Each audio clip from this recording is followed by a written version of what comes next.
안녕하세요. 37이라는 비교적 늦은 나이에 결혼하여 이제 1년 정도 지난 새색시입니다. 제가 이렇게 결혼이 늦어진 데에는 지금 하고 있는 일에 대한 욕심이 컸기 때문인데요. 항상 일밖에 모르던 제 일상 속에 소소한 즐거움을 준 이 사연들 때문에 저도 한번 제 얘기를 들려드리고자 합니다. 우선 저는 그리 부유하지도 그렇다고 모자라지도 않은 평범한 집안에서 태어나 부모님 사랑을 듬뿍 받아 자라온 무남동녀 외동딸이었어요. 그렇게 항상 누군가를 대할 때 자신감이 넘치는 편에 속했답니다. 그 점은 제법 장점이라고 하면 장점이고 단점이라고 하면 단점에 속하게 되더라고요. 항상 이성적이고 현실적이며 계산적인 성격 때문에 누구보다 자기 주장이 센 편이었고 그러다 보니 고집도 세고 제멋대로인 경향이 있었어요. 그래서인지 처음 일을 시작해 회사를 들어가 일을 배우는데 제 성격의 벽에 부딪히게 되더라고요. 그래도 저를 사회에 맞출 수는 없으니 사회에 저를 맞추려 노력했어요. 그렇게 8년을 한 직장에서 악을 쓰고 버텨 젊은 나이에 꽤나 높은 위치까지 올라갔었어요. 첫 3년까지는 몇 번을 관둘까 여러 번 고민도 해보고 전혀 수평적이지 못한 조직사회에 쓰디쓴 참맛도 보았었죠.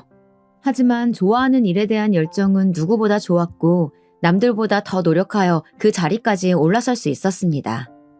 어느새 저는 회사 내에서 알아주는 지나친 워커홀릭이었으니까요. 그렇게 긴 직장 생활을 끝내고 경력을 토대로 제 전공을 살려 사업을 시작했어요. 적은 자본금에 비해 첫 사업은 생각보다 좋은 성과를 낳았고 그렇게 시작부터 성공인가 싶었지만 첫 술에 배부르랴 라는 말이 있듯 처음부터 만족하기란 어려운 일이더라고요. 제 지나친 욕심에 일을 더 크게 벌리게 되었고 그게 큰 화근이 되어 결국 첫 사업은 실패로 막을 내렸답니다. 제가 사업을 실패하고 좌절해 있으니 5년을 만나던 전 연인도 제 곁을 떠나더라고요. 사람이 살면서 제일 힘들 때 제 곁을 떠나는 사람과 남아서 위로해주는 사람으로 확실히 구분지어 걸러질 사람들이 정해진다고 하는데 그 말은 현실이 되었었죠. 안 그래도 사업 실패로 힘들어하는데 엎친 데 덮친 격으로 오랜 연인의 이별 통보에 더욱 정신없이 아파하고 있었고 그런 제 곁에 남아 저를 위로해주던 사람이 지금 제 남편입니다. 저와 남편은 대학 시절 같은 학과는 아니었지만 동아리를 함께하던 선후배 사이였어요. 남편이 제 후배고 제가 선배였죠. 제가 남편보다 2살 많은 연상녀랍니다. 그렇게 알고 지낸 지는 오래였지만 각자의 연인이 있었고 대학을 졸업 후 큰 접점이 없어 가끔가다 안부만 전하는 그런 서먹한 관계를 유지해왔어요. 그러다 사업 실패로 맞이한 아픔과 이별에 대한 슬픔에 친구들을 불러 술을 마시는데 그 자리에 친구가 지금 제 남편을 부르게 되었고 제 옆에서 위로를 해주었죠. 선배, 남자가 그 사람뿐인 것도 아니고 사업은 다시 시작하면 되죠. 선배는 충분히 다시 일어설 수 있을 거예요. 아마 선배 뻥 차버린 그 남자는 나중에 엄청 후회할걸요? 그날 이후로 저와 남편은 그 전보다 더욱 가깝게 지냈어요. 남편은 저와는 다르게 굉장히 감성적인 사람이었어요. 제 감정을 저보다 더 보살필 줄 알고 더 세심한 면모가 있었죠. 그래서인지 주변 사람들은 제가 더 남자 같고 오히려 남편이 여자 같다는 말들을 줄곧 했었어요. 저도 그렇게 느낀 점이 많았고요. 그래서 서로에게 더 끌렸는지도 몰라요. 어느새 남편과 저는 남편의 고백으로 연인이 되어 있었고 그렇게 저는 남편의 위로 덕분에 금세 아픔들을 이겨내고 다음 사업을 준비했어요. 그나마 불행 중 다행이었던 것은 첫 사업을 할 때 자본금이 많지 않았다는 점이었어요. 실패는 성공의 어머니라는 말이 있죠. 그 전 실패를 거름 삼아 맞이한 다음 사업은 빠르지는 않지만 차츰차츰 성장세에 들어갔고 오랜 노력 끝에 안정적인 기업에 다다르게 되었습니다. 그게 지금 제가 운영하고 있는 현 사업체이기도 하고요. 사실 지금 제 회사가 유명한 기업은 아니지만 이쪽 분야에서는 꽤나 유망받는 기업이었고 이만큼 성장시키는데 쉴 틈 없이 일하고 또 뒤처지지 않게 공부해야 했어요. 그만한 노력이 있었기에 지금 제 회사가 그만큼 클 수 있었고 저만큼이나 저를 잘 따라준 직원들의 노력이 있었기에 지금도 안정적인 매출을 일궈낼 수 있게 되었다 생각해요. 하루는 제가 홀로 남아 저녁 시간이 훨씬 지나도록 퇴근도 못하고 일을 하고 있는데 그런 제 상황을 알고선 초밥을 포장해와 회사로 가져다 준 적이 있어요. 짠! 늦게까지 밥도 못 먹고 혼자 일한 데서 근처에 소문난 초밥집에 줄 서서 포장해 왔어. 같이 먹자. 나도 밥 못 먹었는데. 같이 먹자. 정말 고마워. 이렇게 바빠서 시간 내기 힘들 때에는 소소하게 회사에서 데이트도 하고 제 상황에 맞춰주는 남편 덕분에 저도 더욱 힘을 내어 일에 매진할 수 있었는지도 몰라요. 그렇게 사업을 안정화시키는 데까지 꽤나 오랜 시간이 걸렸고 그 때문에 제 결혼은 계속 미루게 되었었어요. 제가 나이를 먹는 만큼 저희 친정 부모님도 연세가 하나 둘씩 들어가고 있었기에 점차 제 결혼을 닥달하기 일쑤였죠. 하지만 사업이 먼저라는 제 고집을 결코 꺾지 못하셨어요. 지금 제 남편은 이런 저의 성격이나 모습까지 모두 이해해주고 존중해주기 때문에 저도 결혼을 결심할 수 있었던 것 같습니다. 그렇게 남편과 4년 정도 연애 후 제 사업이 모두 안정되고 나서야 남편의 대단하진 않지만 사랑이 넘치는 프로포즈를 받게 되었고 그렇게 결혼을 하나 둘씩 준비하게 되었어요. 결혼 날짜를 잡으니 식을 올리는 데까지는 일사천리였답니다. 사실 남편의 집안 형편이 그리 좋은 편에 속하지는 않았어요. 몇 년 전 시아버님은 암으로 세상을 떠나셨고 평생 전업주부로 사셨던 시어머니는 그 후에도 다시 일을 할 생각이 없이 두 아들들의 용돈과 나라에서 나오는 연금으로 지내고 계십니다. 살아생전 아버님이 남겨두신 유산과 그 집에 살면서 말이에요. 그 전에 어떠한 삶을 살아오신 건지 자세하게 알지는 못하지만 시어머니는 허영심과 욕심이 가득하신 분이셨어요. 처음 결혼을 결심하고서 시어머니께 인사를 왔을 때에는 그저 수다스럽고 웃음기 많은 모습이 평범한 동년배 아주머니들과 같겠거니 생각했는데 결혼을 준비하니 슬슬 본 모습이 보이시더라고요. 남편은 연년생에 형 한 분을 두고 계셨고 형 또한 아직 미혼이었기에 제가 시집 갈 때쯤에 첫 며느리를 맞이하셔서인지 저에게 바라는 점이 많아 보였어요. 혼수는 어떻게 할 거니? 혼수요? 그래, 내 혹시 몰라서 기본적인 것들만 넣어서 목록을 한번 써와봤다. 내 친구들 보니까 며느리가 시집 오면서 시댁에도 가구나 가전제품 하나씩 바꿔주고 한다더라. 이번에 내 친구 하나도 최근에 며느리가 시집 오면서 김치냉장고 하나 놔뒀다고 엄청 자랑하길래 우리 집에 놓을 김치냉장고도 하나 써놨으니 그리 알고 그리고 예단은 사돈네가 알아서 잘 해오리라 믿지만 얘기를 들어보니까 요즘엔 현금으로도 주고 그런다던데 아니면 금도 좋고 보석도 좋은데 어떻게 준비 중인지 얘기는 들은 게 있니? 혼수라니. 사실 신혼집을 남편이 마련한 것도 아니었고 오히려 제가 더 많이 냈으면 많이 냈지 남편이 보탠 금액은 제가 낸 금액에 비하면 한참 모자랐기에 시모의 말은 형평성에 어긋났죠. 예단도 자식을 볼모로 이득을 취하려는 게 아닌 이상 서로에게 부담되지 않게 적정선에 금액을 맞추어 진행하는 게 좋다고 생각하였고 저는 또 이런 일에는 참지 않고 뱉어내는 성격이어서 하나하나 콕콕 집어가며 답했습니다. 어머니 죄송하지만 저희 신혼집은 제가 거의 70% 정도 부담했고요. 성훈 씨는 계약금 정도만 냈었어요. 예식장이나 그 외 부대 비용도 제가 더 많이 부담하고 있고요. 그래서 집안 가구와 물품들은 성훈 씨와 각각 반반씩 부담하여 내기로 미리 말을 맞춰놓은 상태예요. 친구분처럼 어머님 집에 김치냉장고 놔두리는 것은 문제가 되지 않지만 그걸 너무 당연하게 말씀하시는 것은 아니라고 생각합니다. 그리고 예물이나 예단은 양가 측과 협의하에 적정선 금액에 맞추어 준비하는 게 좋지 않을까 생각하는데 어머니 의견은 어떠세요? 그래야 각자 부담이 덜하지 않을까 싶은데요. 제 말에 시어머니는 당황한 듯 말을 버벅이며 말하시더라고요. 그래 아가.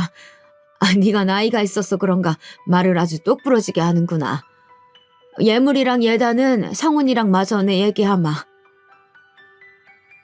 그렇게 말하던 시모는 뒤에서 남편에게 시집도 오기 전에 시어머니한테 말하는 싸가지가 바가지라며 제 험담을 했다는 겁니다. 물론 제 말투가 사무적이고 딱딱한 모습이 담겨 있어 그리 보일 수는 있지만 이렇게 앞에서는 아무렇지 않은 척 말하고 뒤에서 남편에게만 제 험담을 하는 것이 제 상식에선 이해가 가지 않았어요. 차라리 앞에서 제게 대놓고 얘기를 하였다면 그런 불만이 있으신 부분은 수용하여 바로 고치면 되는 것이었고 그리하여 서로 불편한 일은 없는데 말이에요. 그렇다고 남편에게 들었다며 시어머니한테 가서 그 부분을 따지고 들기도 뭐했죠. 그렇게 식도 올리기 전에 그런 이중적이고 속물적인 모습의 시어머니를 보고 저는 제가 중소기업의 사장이라는 것을 숨기기로 하였어요. 제가 사장이라고 하면 이것저것 바라시는 게 더 많을 것 같아 보였거든요. 그래서 그냥 제 회사에 다니는 직원이라고만 둘러대고 말았고 남편에게도 그렇게 말을 맞춰달라고 미리 부탁해 놓았었죠. 그리고 그날부터 제가 시집을 가고 난 뒤에도 시어머니는 이중적인 면모를 계속이 보여주었어요. 항상 제 앞에서는 별말 없다가도 그렇게 뒤에서 남편에게 제가 마음에 들지 않는다며 나이도 많은 것이 기가 센 것 같다고 험담을 하기 일쑤였답니다. 몇 년 전 시아버님과 사별 후 홀로 키워낸 아들이기에 장가를 보느니 욕심이 있을 수도 있고 바라는 것도 많을 수 있으리라 생각하기로 스스로 다짐하였고 저도 시어머니에게 말투 부분도 최대한 너그러이 하려 노력하며 행동에 있어서도 최대한 예의를 갖추고 대하고 있었습니다. 그것이 당연한 도리이기도 하니까요. 결혼한 지 얼마 지나지 않아 시어머니의 생신날이었어요. 사실 제 하루하루는 직원들과의 회의와 거리차와의 미팅, 그리고 기한서 올라오는 것들을 확인하여 결제해주는 등 매일같이 바쁜 나날들인데다가 주말에도 회사에 나가 밀린 결제 서류들을 처리해야 했어요. 그래도 시집가고 맞이한 시모의 첫 생신날이기에 그날만큼은 하루 쉬기로 맘먹었죠. 시간이 금이던 제게는 쉽지 않은 결정이었어요. 그렇게 생일 전날부터 바쁘지만 시간을 쪼개 평소보다 일찍 퇴근하여 시어머니의 생신상을 차리기 위해 미리 재료들을 사왔고 생신 당일에는 꼭두 새벽부터 일어나 미역국과 불고기 등 여러 음식들을 준비했습니다. 요리 실력이 썩 좋은 편은 아니었지만 레시피를 하나하나 읽어가며 정성스레 준비해왔어요. 간을 살짝 보았는데 그리 나쁘지 않더라고요. 그렇게 도시락통에 옮기고 나선 남편과 함께 시댁으로 향했어요. 국과 반찬이 식지 않게끔 빠르게 도착해 싸운 음식들을 꺼내서 한 상 가득 차려놓으니 그럴싸해 보였고 남편도 바쁠 텐데 이렇게 엄마를 챙겨주어 고맙다고 말해주었죠. 어머님의 반응도 남편과 같으리라 생각하곤 어머님을 부르니 제 예상과는 다른 반응을 보이더라고요. 요즘에 누가 생일상을 집에서 먹는다고 뭐 이런 걸 다 준비했니? 일단 생각해서 해왔으니 맛있게 먹으마. 근데 이왕 했으면 그릇에라도 옮겨 담지. 도시락통 그대로 내놓는 사람이 어디 있어? 그리고 설마 이게 다인 거야? 뭐 케이크나 선물은 없는 거니? 이 와중에 저와 남편의 손에 뭐라도 더 들린 게 없나 살피는 시모가 정말 속물처럼 느껴지더라고요.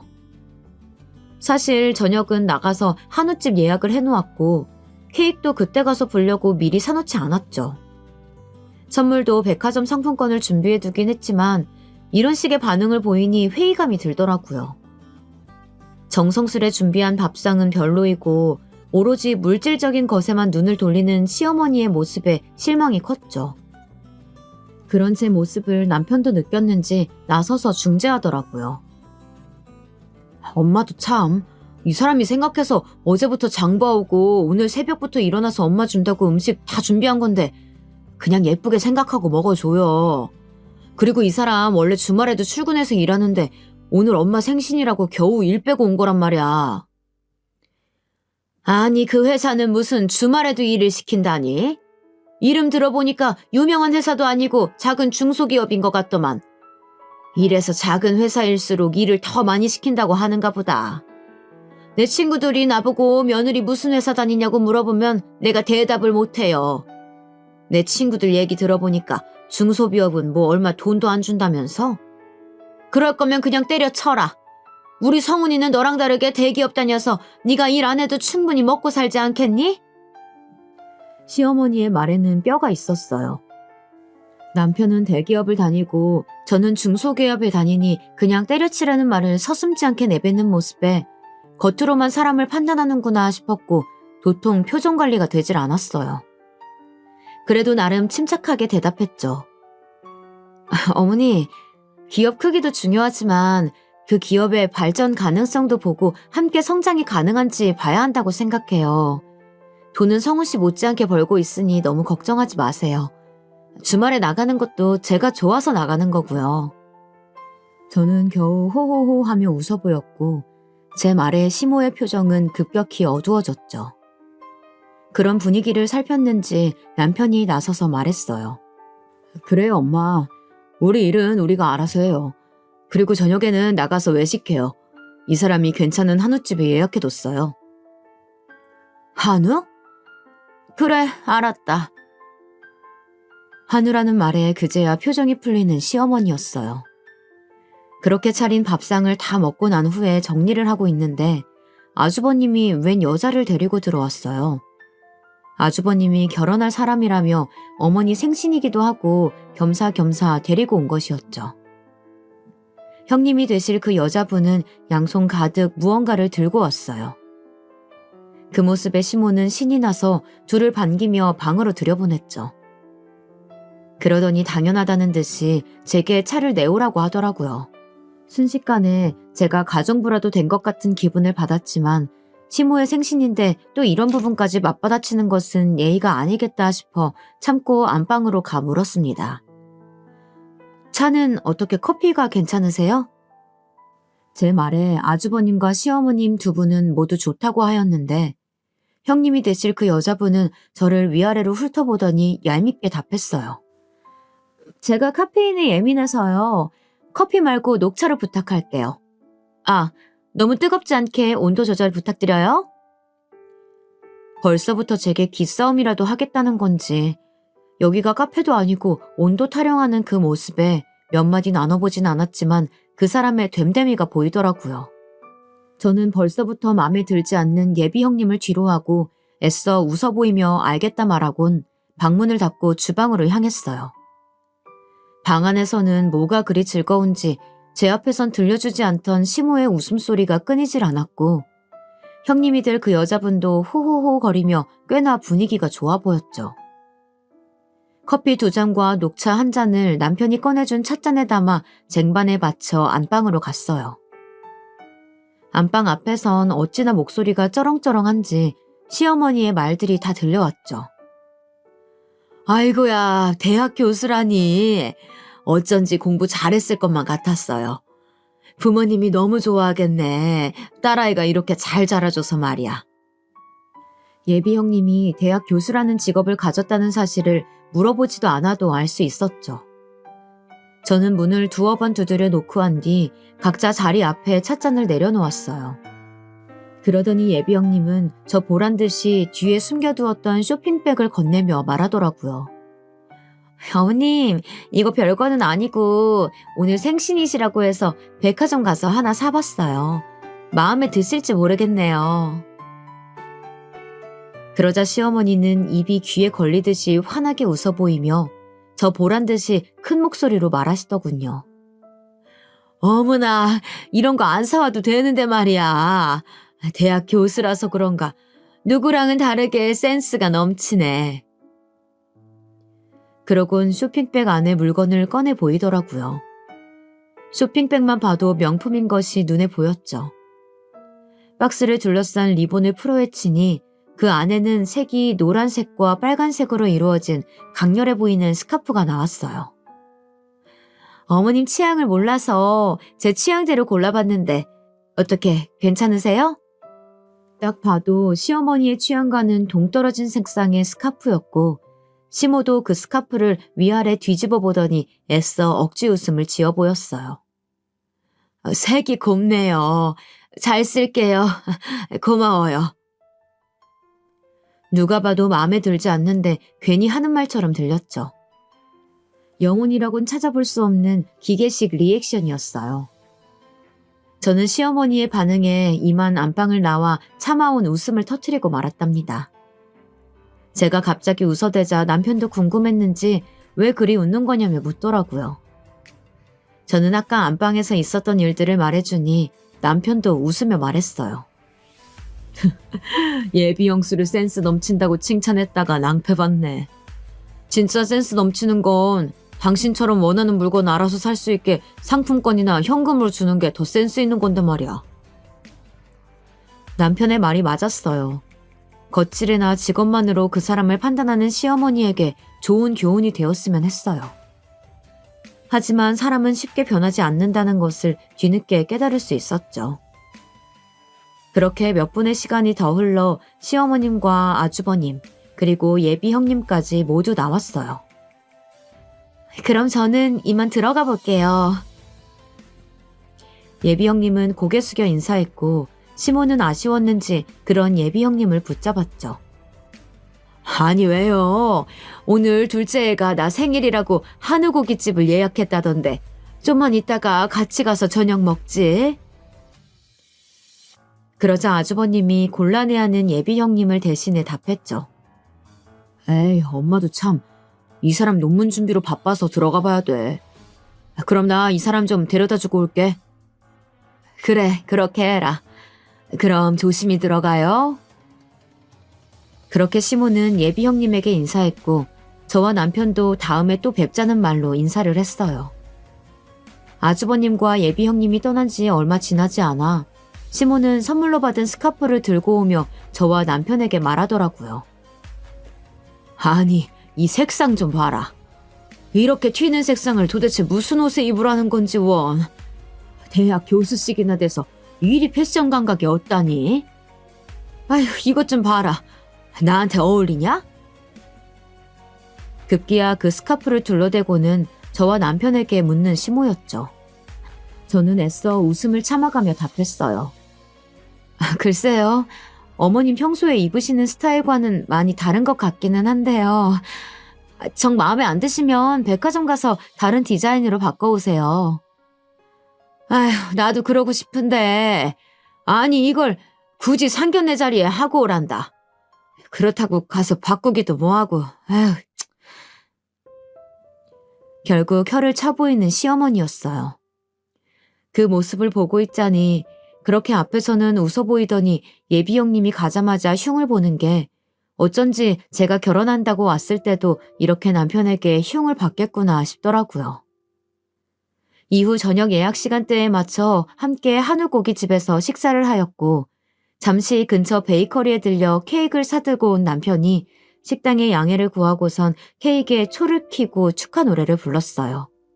그 순간만큼은 볼을 붉히며 소녀처럼 고맙다고 말하는 시모가 아까 본 그 사람이 맞나 싶더라고요. 초의 불이 다 꺼진 뒤에야 저는 가방 안에 들어있던 봉투를 꺼내 건네주며 말했죠. 어머님, 생신 축하드려요.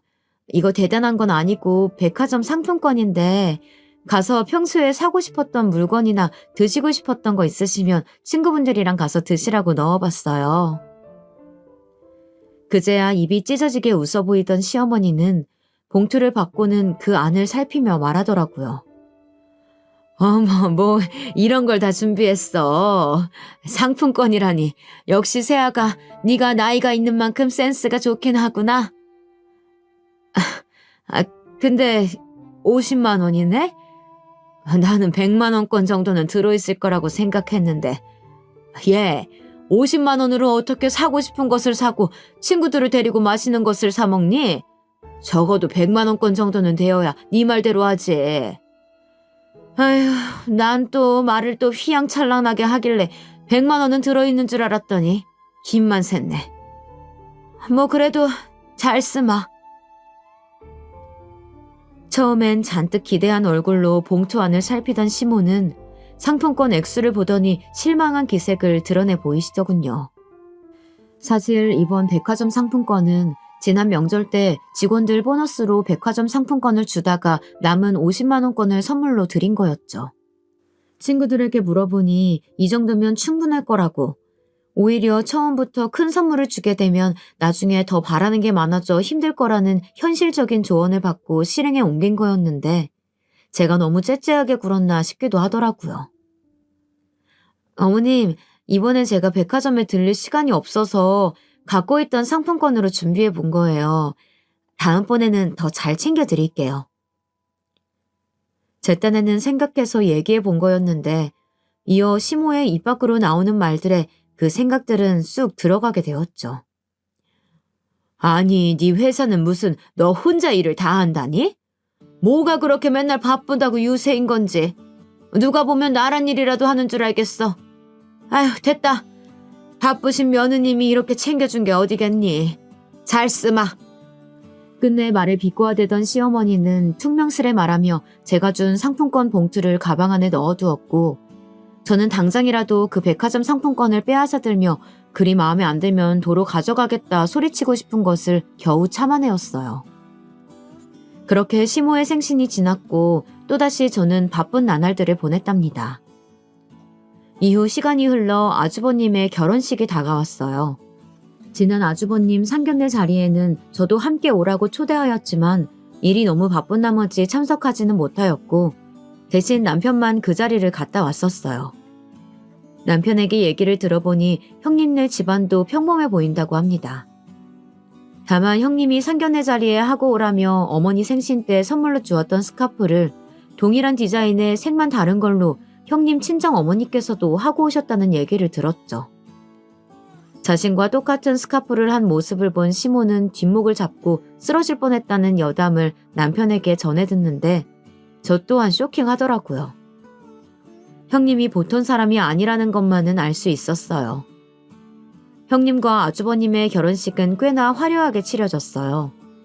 어두운 홀을 중심으로 여러 조명들이 수놓아져 있었고 형님의 드레스도 어찌나 삐까뻔쩍하던지 드레스에 얼굴이 잘 보이질 않더라고요. 심지어는 몸매가 다 드러나는 타이트한 드레스에 가슴 쪽이 다 파져 있어 조금만 고개를 숙여 인사하면 다 보이겠더라고요. 보는 제가 다 아슬아슬했어요. 시어머니도 그 점이 불편했는지 식이 시작되기 전에 하객들과 인사를 하다 말고 제게 와서 한마디 거드시더라고요. 얘 아가, 신부 대기실에 있는 네 형님 웨딩드레스 봤니? 아니 쟤는 무슨 생각으로 저런 드레스를 입은 건지 내가 다 남사스러워서 원. 대학 교수라는 것이 생각이 있는 건지 없는 건지 알 수가 없다. 누가 보면 술집 여잔 줄 알겠다니까. 내 친구들도 한 번씩 보더니 다들 뭐라고 하더라. 드레스가 너무 야시시한 거 아니냐고. 내가 다 창피해서 뭐라 말도 못하겠고. 아휴. 끝내 혀를 차대며 제게 형님의 흉을 보는 시어머니는 그 말을 끝으로 하객으로 온 자신의 지인들에게 다가가 인사하였어요. 이번만큼은 시모가 흉을 보는 게 어쩐지 이해가 가더라고요. 그런데 무슨 일이 있었던 건지 그렇게 뒤에서 형님 흉을 보던 시모가 형님이 신혼여행을 다녀온 이후부터 태도가 완전히 달라지셨어요. 아주버님네가 신혼여행을 다녀오고 얼마 되지 않았을 때 함께 외식하자는 말에 퇴근 후 형님이 예약했다는 한식집으로 갔어요. 늦지 않게 출발했다 생각했는데 퇴근 시간이라 그런지 차가 좀 막히더라고요. 부랴부랴 안으로 들어가니 이미 식구들은 자리에 앉아 있었고 저는 자리에 가 앉으며 늦어서 죄송하다는 말을 남겼어요. 그런데 이때다 싶었는지 꼭 먹이를 문 하이에나 마냥 저를 쏘아붙이는 시모였죠. 얘, 제발 일찍 좀 다녀라. 무슨 그리 대단한 일을 한다고 오늘도 늦니? 이 형님은 예약도 하고 제일 먼저 와서 준비하고 있더라. 이 형님 좀 보고 배워라. 시어머니의 말 뒤로 형님이 얄밉게도 한마디 더 덧붙였죠. 에이, 어머님도 동서가 많이 바쁜가 보죠. 원래 중소기업일수록 일할 사람은 적고 혼자서 2-3명분의 일을 한다잖아요. 이해해 주셔야죠. 저는 결국 참지 못하고 제 억울함을 내뱉었어요. 오늘 늦게 온 건 정말 죄송하지만 정시에 퇴근했는데 금요일인데다가 퇴근 시간까지 맞물려서 생각보다 차가 더 많이 막히는 바람에 늦어진 거예요. 회사 일과는 무관하니 그 얘기는 꺼내지 말아주세요. 제 말에 형님 맞은편에 있던 시모는 제가 바로 앞에 서 있음에도 저에게 손가락질을 하며 어이가 없다는 듯 헛웃음을 지으며 말했어요. 이것 봐라 첫째야. 둘째 얘가 이렇게 따박따박 대들면서 말대꾸를 한다니까? 무서워서 내가 무슨 말을 못하겠어. 갑자기 왜 저렇게 친해진 건지 갑작스러운 시모의 태도 변화에 의아했어요. 하지만 얼마 못 가 무슨 이유 때문인지 바로 알겠더라고요. 식당 직원들이 음식을 내오자 의자에 올려져 있던 가방에 혹여나 음식물이라도 떨어질까 노심초사하며 식탁 밑까지 의자를 밀어넣어 가방을 숨기는 것을 보고 알 수 있었죠. 형님이 신혼여행 선물로 명품백이라도 사다 준 것인지 평소에 못 봤었던 가방을 상점 모시듯 의자 위에 고이 올려두었더라고요. 제 옆에서 시모의 말을 듣고 있던 남편이 참다 못했는지 말을 거들었어요. 엄마 그만 좀 해. 차가 막히면 늦을 수도 있지. 이 사람도 억울해서 한 말일 텐데 말대꾸라고 사람 바로 앞에 면박이나 주고 그럼 이 사람이 뭐가 돼? 이제는 아들놈까지 나서서 난리네. 아들놈 키워봤자 소용없다더니. 남편의 말에 어이가 없다는 듯 헛웃음을 지어 보이던 시모는 이내 제 탓을 하기 시작하더라고요. 둘째야, 네가 내 아들놈한테 말대꾸하는 법 알려주기라도 한 거야? 평생 혼자 키워도 나한테 대든 적이 한 번 없던 놈인데 결혼하고 나니 물이라도 든 건지 저렇게 변했다. 이래서 사람을 잘 들이라고 하나보다. 두서없는 남 탓에 너무 기가 막혀 말이 나오지를 않았어요. 다물어지지 않는 입을 그대로 할 말이 많은데 말문이 턱 막혀버린 탓에 우물쭈물하고 있으니 남편이 그런 저를 다독이며 나온 음식들을 먹어보라고 제 손에 수저를 쥐어주더라고요. 전 그렇게 밥이 입으로 들어가는 건지 코로 들어가는 건지도 모르게 식사를 마쳤어요. 식사를 하는 와중에도 형님과 시모는 바로 제 앞에서 면박을 주기 일쑤였죠. 동서, 음식이 입에 안 맞아? 왜 그렇게 깨작거리면서 먹어? 이렇게 말하는 형님의 말에 시모가 덧붙였어요. 얘 그냥 내비둬라. 제가 원래 저렇게 입이 짧아서 밥을 세며 먹는다. 어느 집 복 나가게 하려고 꼭 고사라도 지내는 것처럼 마냥 제 밥 먹는 거 보면 내가 다 답답하더라고. 지금껏 겪어보지 못했던 치욕에 몸이 다 떨리더라고요.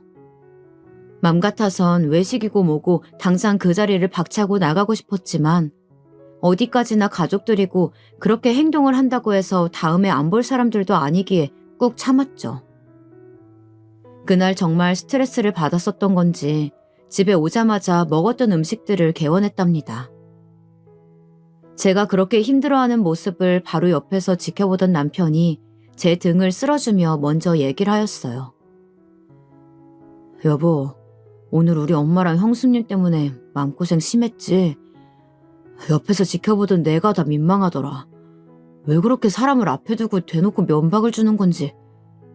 형 얘기 들어보니까 신혼여행 가서 형이 잠시 몸살을 앓아서 이틀 정도 누워있었고 형수 혼자 쇼핑을 다녔었는데 거기서 엄마 명품백 하나를 사왔다고 하더라고. 형이 같이 쇼핑을 갔었다면 뭐 그리 비싼 걸 사드리냐고 뭐라고 했을 텐데.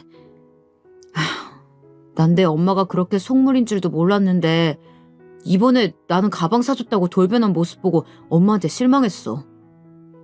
여보가 좀 그러면 다음부턴 그런 외식 자리에선 우리는 빠져도 괜찮아. 내가 잘 둘러대 볼게.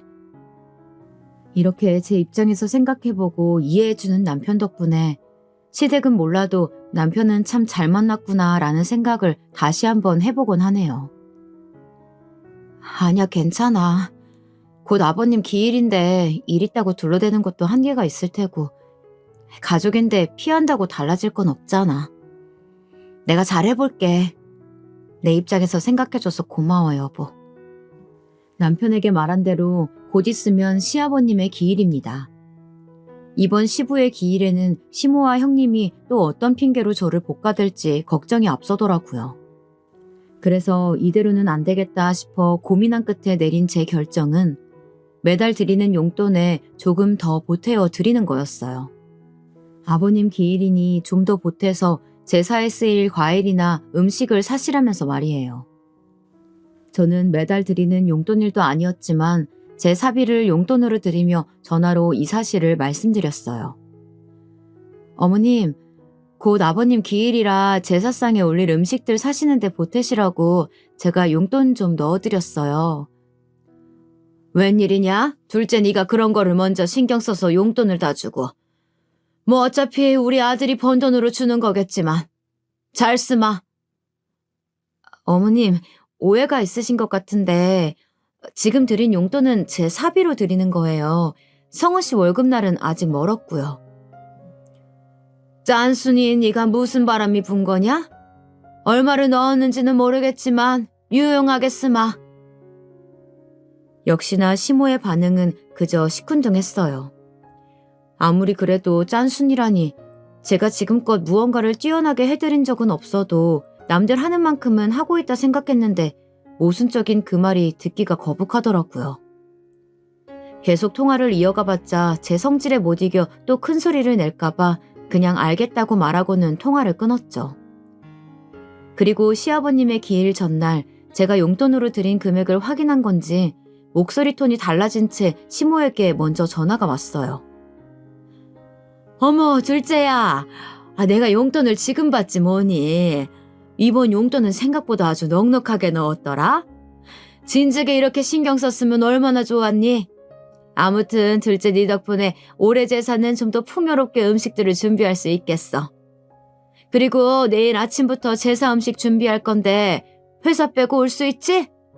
네 형님도 온다고 하니까 내일 10시까지 늦지 않게 오거라. 알겠니? 시모의 말은 꼭 나오라는 통보와 같았어요. 사실 이번 제사 음식을 제가 도우지 못할 것 같아 괜히 음식하지 말고 요즘 제사 음식 주문도 되니 사서 하자는 취지로 넉넉하게 드린 용돈이었는데 일이 꼬여버린 것만 같았죠. 어머님, 사실 제가 용돈을 넉넉하게 드린 이유는 요즘 제사 음식을 살 수가 있으니 음식을 직접 하시지 말고 만든 음식을 사자는 취지에서 드린 거였는데 뭔가 오해하신 것 같아요.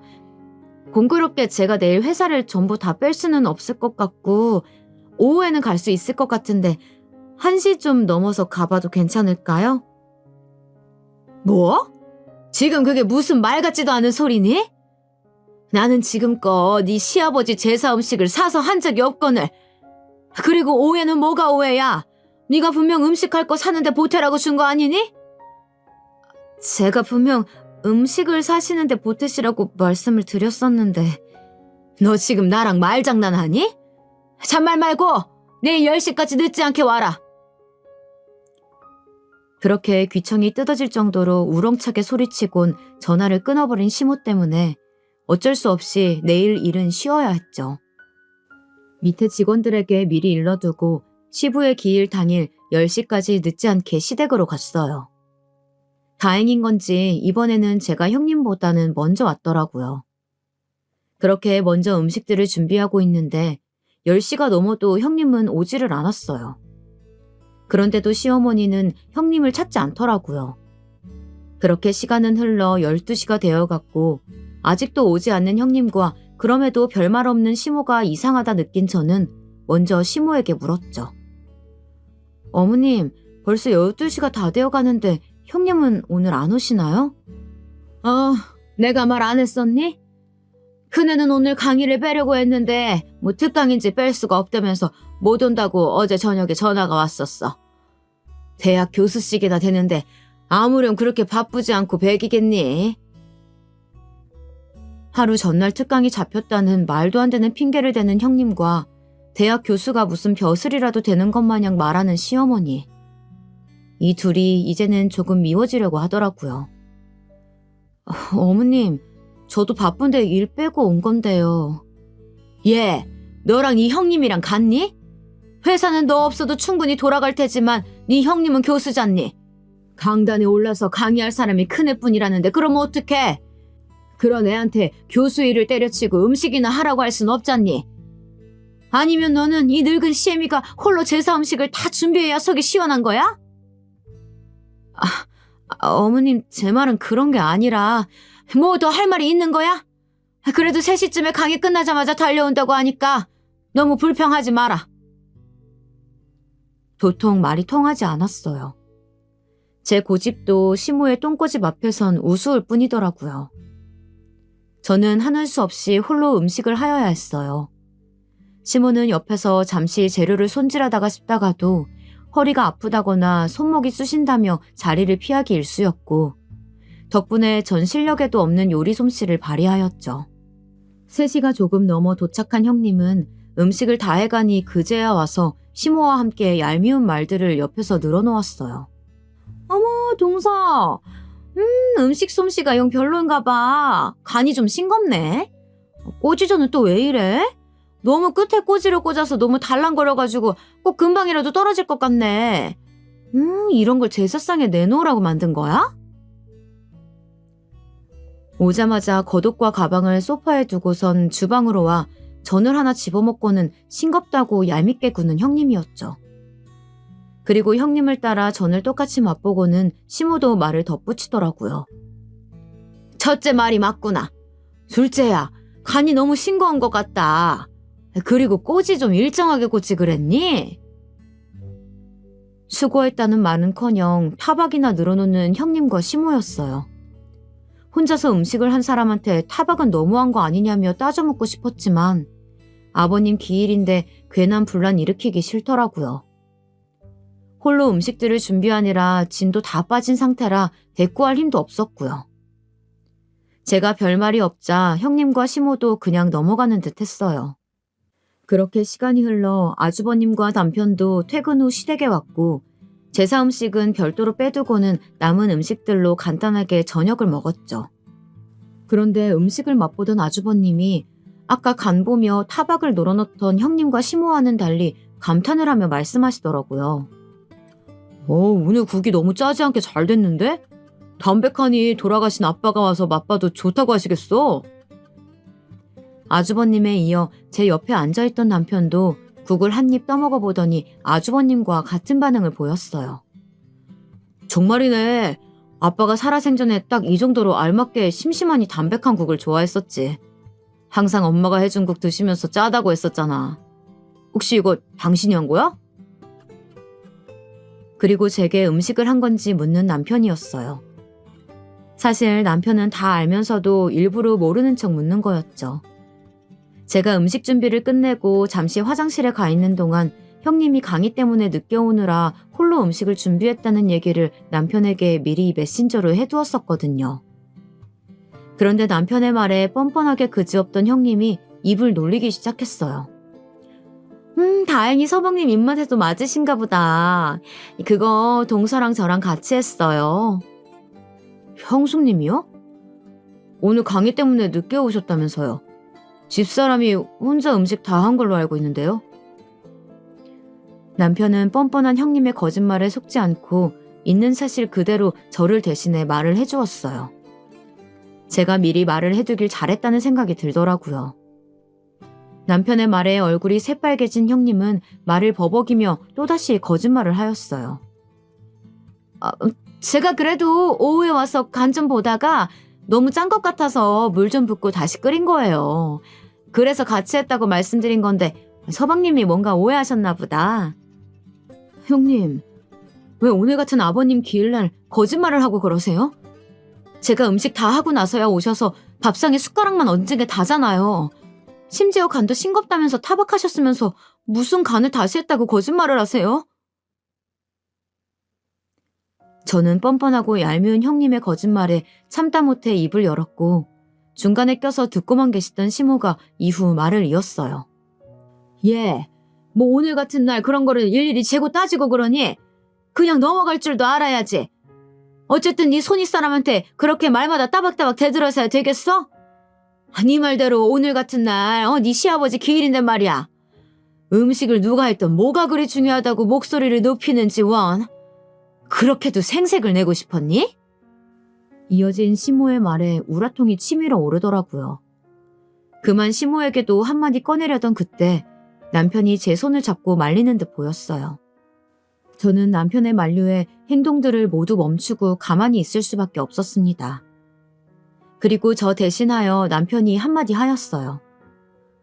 엄마도 그만하세요. 형수님도 좀 솔직해지시고요. 곧 제사 지내야 하는데 조용히 제사 지내고 갑시다. 아빠가 맘 편히 들렀다가 갈 수 있게요.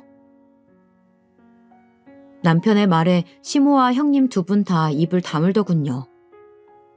그렇게 저녁 시간이 흘러 아버님의 제사를 지내고 집으로 돌아갔습니다.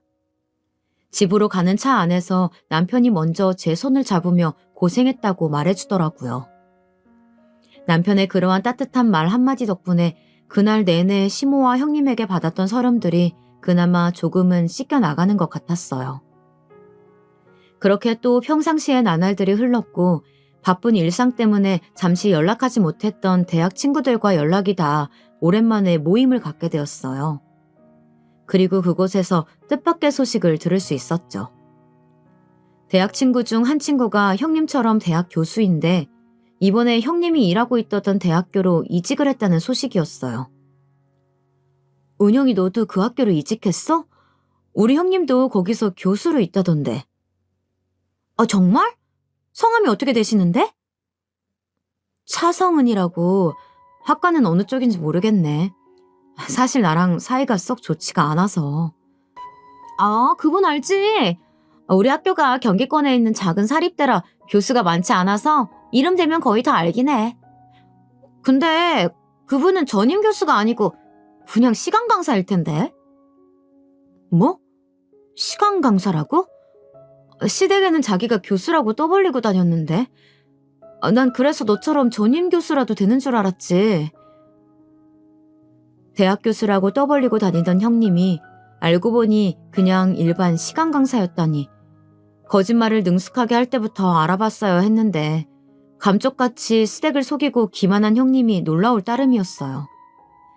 그리고 저는 그 친구로부터 형님에 관한 얘기를 더 들을 수 있었죠. 아, 이런 말 해도 될지 모르겠는데 차 선생 학교 측에서 이미지 영 별로야. 어? 왜? 나도 형님이랑 별로 사이가 좋지는 않아서 말해도 괜찮아. 허풍이 좀 심하거든. 허세가 있다고 해야 되나? 매일같이 명품을 걸치고 다녀서 집이 좀 사는 건가 했더니 글쎄 죄다 리플리카 제품이더라고. 뭐? 그럼 형님이 하고 다니는 명품 옷이나 가방이 짝퉁이란 말이야? 그렇다니까. 동료 교수 중에 그쪽으로 좀 빠삭한 친구가 있어. 거의 감별사급으로 잘 보는데 보더니 티 안 나게 잘 만들어진 리플 제품이라고 하더라고. 친구의 말은 꽤나 충격적이었어요. 대학 전임 교수가 아니라 시간 강사라는 것도 놀라운 사실인데 하고 다니는 모든 것이 짝퉁이라니. 그리고 제 내리를 스쳐가는 것이 몇 가지 있었어요. 시모에게 처음 인사 올 때 선물로 주었던 스카프와 신혼여행을 놀러가서 아주버님은 몸살에 호텔에서 쉬고 있을 때 홀로 사온 시모의 명품백. 이 두 가지도 짝퉁이 아닐까 하는 그런 의심이 가더라고요. 저는 이 사실을 남편에게 말해주었어요. 남편도 듣더니 어이가 없다며 열을 내더라고요. 당장 시모에게 전화해 이 사실을 알리겠다는 남편을 늦은 밤 시간대이기도 하고 나중에 천천히 제가 말하겠다며 말렸죠. 그리고 그 사실을 알릴 수 있는 기회는 시간이 얼마 지나지 않아 찾아왔어요. 김장을 해야겠다며 시모가 저와 형님을 불렀고 일요일에 하루 시간을 내어 아침부터 시댁으로 가 김장 준비를 하였어요. 김장은 왜 이리 김치 종류별로 하는 건지 배추김치와 총각김치, 파김치까지 모두 김장에 나섰어요. 소매와 바지를 걷어붙이고 고무장갑을 끝까지 씌어 올려 배추를 절이고 양념을 준비하는데 형님은 그날도 팔이 아프다는 둥 뺀질거리기 일쑤였죠. 그걸 옆에서 지켜보던 시모는 제사 때처럼 별말이 없으시더라고요. 그렇게 또 저 혼자 다 하다시피 양념 준비하며 배추 손질까지 다 하였죠. 그러다 보니 어느덧 점심시간대가 되었고 옆에서 시모가 분주하게 무언가를 굽는 듯 보였어요. 포슬포슬 올라오는 향내가 제가 좋아하는 갈치 냄새였어요. 향을 맡고 있다 보니 배에서는 꼬르륵 소리가 울리더라고요. 그런데 갈치를 다 구운 시모는 형님만 따로 부르는 게 아니겠어요? 얘 첫째야, 이리 와서 갈치 좀 먹고 해라. 이거 내 친구가 이번에 제주도 놀러 갔다 오면서 사다 준 건데 아주 맛이 좋더라고. 형님도 시모의 말에 쫄래쫄래 주방으로 가더라고요. 어머, 어머님, 너무 맛있어요. 형님은 콧소리까지 내가며 맛있다 난리였고 그 옆에 시모는 살가운 친정엄마처럼 앞에서 생선살까지 발라주고 있었어요. 그리고 그치? 나도 엊그제 맛봤는데 아주 살이 통통하니 좋더라고. 첫째야. 사실 말이다. 이 갈치를 선물해준 내 친구 딸내미가 아직도 취업이 안 돼서 엄청 고생을 한다나 봐. 첫째 네가 대학 교수라니까 혹시 주변에 아는데 취업시켜줄 수 있냐고 물어봐 달라던데 어떻게 아는 사람 좀 없니? 왜 그렇게 형님에게 살갑게구나 했더니 다 목적이 있었더군요. 형님에게 무언가 부탁할 게 있었더라고요. 시모의 부탁에 형님은 당황한 듯 보이더니 찾아보겠다 말하였고 저는 꼭 없는 사람 취급하는 시모에게 다가가 갈치의 가시를 발라주고 있던 시모의 손을 빤히 바라보며 제가 먼저 입을 열었어요. 어머님, 저는요? 그러자 시모는 저를 또 다시 개무시하며 말하더라고요. 너는 물에 밥이나 말아먹어. 더 이상 참지 못하겠던 저는 고무장갑을 벗어 그 앞에서 던져 보이며 소리쳐 말했어요. 어머님, 정말 너무하시네요. 그 친구분 따님 취직 제가 시켜드리면 이렇게까지 저를 무시하지 않으실 건가요? 제 말에 시모는 콧방귀를 끼며 말했어요. 둘째 네가? 네가 무슨 수로 취직을 시켜준다는 거냐? 결국 저는 1년 동안 숨겨온 저의 진짜 정체를 밝혔답니다. 제가 다니는 중소기업 사장이 접니다. 저는 주섬주섬 소파 위에 두었던 가방 속에 제 명함을 꺼내 건네주며 소리쳤고 그 명함을 건네받은 시모는 개거품을 물며 놀라 자빠지더라고요. 아니, 둘째 네가 그 회사 직원이 아니고 사장이었단 말이야? 그런데 왜 그 중요한 사실을 지금껏 말하지 않았던 거니? 그리고 시모는 잠시 상황 파악이 된 건지 자빠진 몸을 일으키며 제게 묻더라고요. 저는 제가 중소기업 사장이건 직원이건 어머니께서 저를 편견 없이 봐주시길 바랬어요. 그리고 형님은 대학 교수가 아니라 대학교 시간 강사였다는 거 아시고 계세요? 형님은 시간 강사라는 말에 연신 기침을 하였고 시모는 그 말에 놀란 토끼 눈을 하고선 형님을 향해 이 말이 사실이냐고 소리쳐 물었어요. 그러더니 형님은 제가 사장이라는 걸 밝혔을 때보다 더 당황해하며 손사래를 치더라고요. 아니에요, 어머님. 동서, 무슨 그런 말 같지도 않은 소리를 하는 거야? 어디서 이상한 말을 들었나 본데. 그거 명백한 명예훼손이야. 알아? 명예훼손이요? 어이가 없어서. 그 학교 조수빈 교수라고 아시죠? 제 대학 친구인데 이번에 형님네 대학교로 이직을 했다더군요. 그 친구한테 다 들었어요. 어떻게 전화 연결이라도 시켜드려요? 끝까지 뻔뻔하게 거짓말을 하는 형님에게 핸드폰 속 친구 연락처를 보여주며 전화라도 거냐고 당당하게 외쳐보였고 그제야 형님은 이실직고 해보였어요. 조 교수가 동서 친구였다니 무슨 그런 우연이 다 있네. 미안해 동서. 내가 그동안 말이 심했지? 사실 내가 시간 강사인 거 남편은 모르는 사실이야. 부탁인데 이 사실 내 남편이랑 서방님한텐 비밀로 해주면 안 될까? 어머님도 제가 이렇게 부탁드려요. 대학 교수라고 속인 건 죄송한데 제가 있는 곳이 말이 시간 강사지 대우는 교수랑 거의 비슷하다고 봐도 돼요. 그래서 그랬어요. 이렇게 숨길 의도는 없었는데 죄송해요. 무릎까지 꿇으며 아주버님과 남편에게는 비밀로 해달라는 형님. 그리고 끝까지 변명만 읊어대는 형님이 이제는 안쓰럽더라고요. 그리고 그걸 지켜보던 시모는 쓰러질 듯 뒷목을 잡더니 형님에게 꼴도 보기 싫으니 나가라며 소리쳤어요. 끝내 형님은 울며 시댁을 뛰쳐나갔고 시모는 그런 형님의 빈자리를 잠시 멍하니 보다가 갑자기 태세 전환을 하며 제게 빌더라고요. 둘째야, 그동안 내가 너를 무시하고 첫째와 차별해서 힘들었지? 미안하다. 내가 나이를 헛먹었나 보다. 이렇게 사람 볼 줄을 몰라서야 원. 저런 앙큼한 여우 같은 년을 꼴에 내가 대학 교수라고 갈치 구워주고 가시 발라주며 먹여준 걸 생각하면 아주 치가 떨리는구나. 감히 우리 집안을 속이고 기만해오다니. 내 절대 저년 용서하지 못한다. 그날은 명품 가방과 스카프에 관한 얘기까지는 차마 못하겠더라고요. 그 얘기까지 하면 정말 형님의 머리채를 잡아뜯을까 걱정이었죠. 그날 형님의 진짜 정체를 시모가 아주버님에게 전해주게 되었고 뛰쳐나간 형님은 시모의 전화 한 통에 다시 달려와 남은 김장을 혼자 모조리 해야 했어요. 그 모습이 이젠 애처로워 보이기까지 하더라고요. 보다 못한 제가 중간중간 도와주려 했지만 판세가 뒤집히니 시모도 180도 변했고 제가 고무장갑에 손이라도 대면 시모가 달려와 너는 지금껏 너무 일을 많이 했다며 그냥 쉬라고 저를 소파에 앉혀 보였어요. 그리고 그날 이후로 시모는 제게 그 누구보다 살갑게 대했어요. 저는 사실 그런 시모의 모습이 진짜 모습이라고는 믿지 않아요. 하지만 제가 사랑하는 사람의 엄마이고 가족이니 이런 모습도 그러려니 하고 넘어가자 하고 지내고 있어요.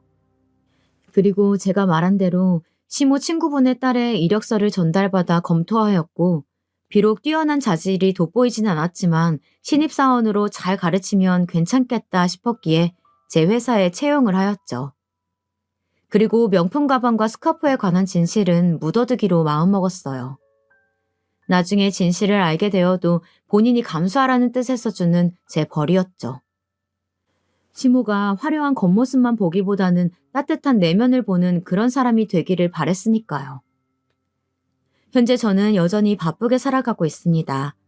그렇게 바쁜 제 삶 속에는 여전히 따뜻하게 저를 보듬어주는 남편이 있고요.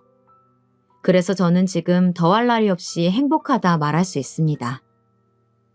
그리고 아주버님과 형님은 지금 냉전 중이라고 해요. 얘기를 들어보니 형님이 아주버님에게 숨겼던 것이 몇 가지 더 있었나 보더라고요. 형님이 숨겨온 거짓말들이 한둘이 아닌 걸 알게 된 아주버님은 그 충격으로 잠시 별거하고 지내고 있다고 합니다. 최근에 남편에게 전해 들은 건데 아주버님은 그렇게 거짓으로 자신을 무장한 형님이 밉지만 또 한편으론 아직까지 형님이 마음속에 있다며 이런 형님과 계속 살아야 할지 아니면 끝내야 할지 고민 중이라고 털어놨다고 해요. 얘기들을 하나둘 쓰다 보니 길어졌네요. 이 사연을 읽으시는 분들은 누구보다 자신을 사랑하는 사람이 되어 저 형님같이 거짓으로 자신을 가리는 사람이 되지 않기를 바라며 이 사연을 마치도록 할게요. 지금껏 제 긴 얘기 들어주셔서 감사합니다.